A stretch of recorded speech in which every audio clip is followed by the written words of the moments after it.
Just walk us through what happened here today. So this morning, just after 2 a.m., we received reports of a person that had been shot in the area of Coffee and Orangeburg. When officers arrived on scene, they located one male that had been shot, adult male. Simultaneously, we started hearing screams.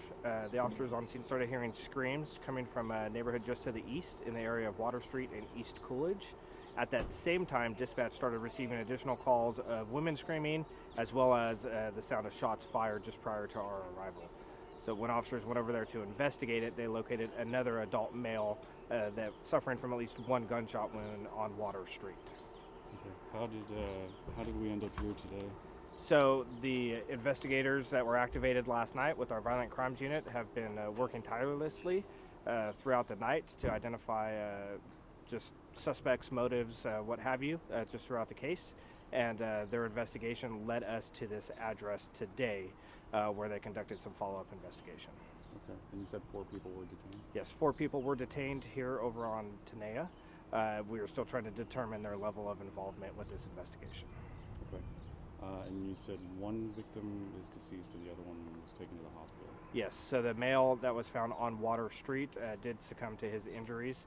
The other male was transported to a local area hospital. However, we don't have an update on him at this time. Okay. And you said they haven't been identified yet? No, we have got no identification on either one of the victims or the suspects or the motive at this point. Okay, sounds good. And so detectives are going to conduct a search warrant here? Yes, so from here we will have a police presence out here on Tenaya, just a small police presence consisting of some uniformed personnel and some detectives. Anything else you want to add that you think is important? Just that we do believe this to be an isolated incident. There's no threat to our community at this time. Okay, sounds good. So if someone has information, they can contact the police department and ask for Detective Rob Hove.